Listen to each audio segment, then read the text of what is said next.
We are honored to be joined by Fatimah Hayes, who is a history teacher at Pennsauken High School.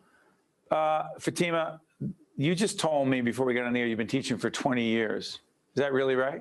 I have been teaching. In September, I will start my 20th year. My first year teaching was 2001. I'll never forget because like the first week of school was 9/11 attacks. Wow. Yeah. Wow. And we're doing this program at the end of June. School year just ended. You'll be seeing this later. You start teaching right at the time the country was facing a crisis in 9/11. You come through this pandemic, which is not done, even though people think it's on the back end. What would you say the biggest lesson you've learned about two things? One, teaching. Two, yourself.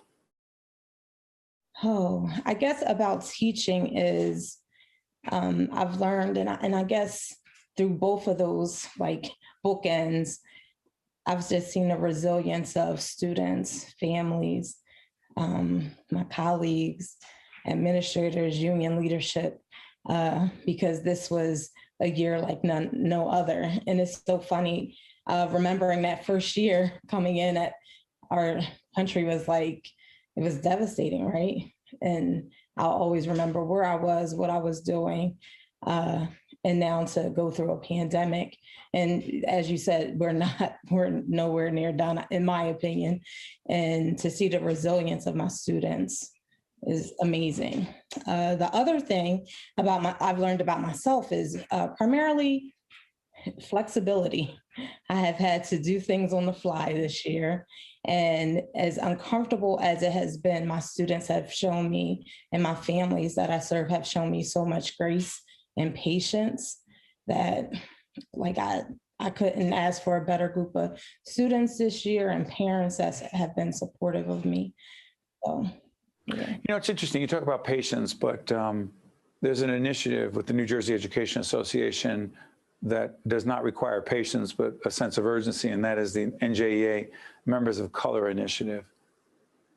What is it? Because clearly we're way behind in a whole range of areas when it comes to race and education. So what is this Members of Color Initiative, and why is it so important in terms of not just race relations, but making real progress around racial justice and issues of equality?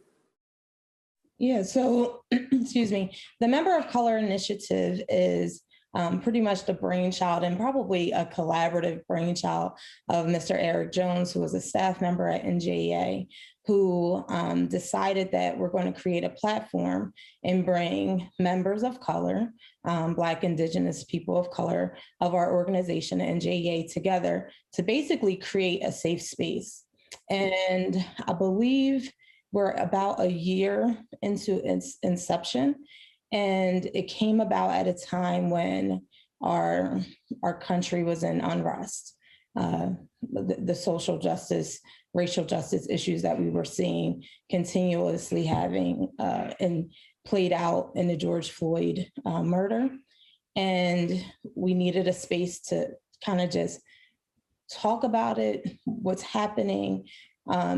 And although there's a sense of urgency, I will say that even in this process, there has to be patience. Really? Yeah, because patience around what?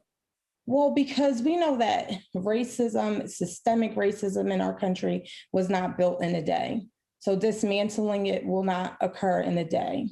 And that in order for us to, we have to think of the long race, right? It's a marathon, it's not a sprint. And so we have to organize in order to dismantle it piece by piece. If we do it too quickly, we know that oftentimes it could easily just go away. It could be a fad, but we need patience and a loving patience and accountability in the work that we do around racial and social justice. The other thing we need is candor and honesty. And I'm going to ask our team they're always a step ahead of me, put up our Confronting Racism chyron on the bottom of the screen. It's an ongoing series that we started about a little over a year and a half ago.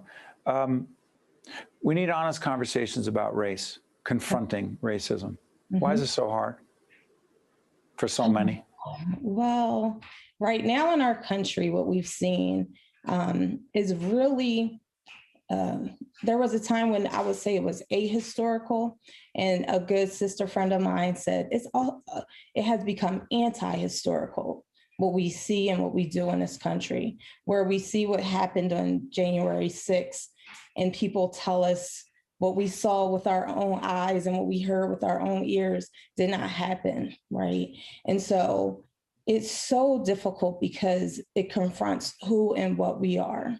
And that's typically like, it's easy to help someone else, like, oh, they have the problem, right? But how do we confront it and say, and look at ourselves and be reflective in the things and privileges that we all have, and how do we fix it, right? But it has to be a self-reflective process before we can even try to dismantle institutional systems.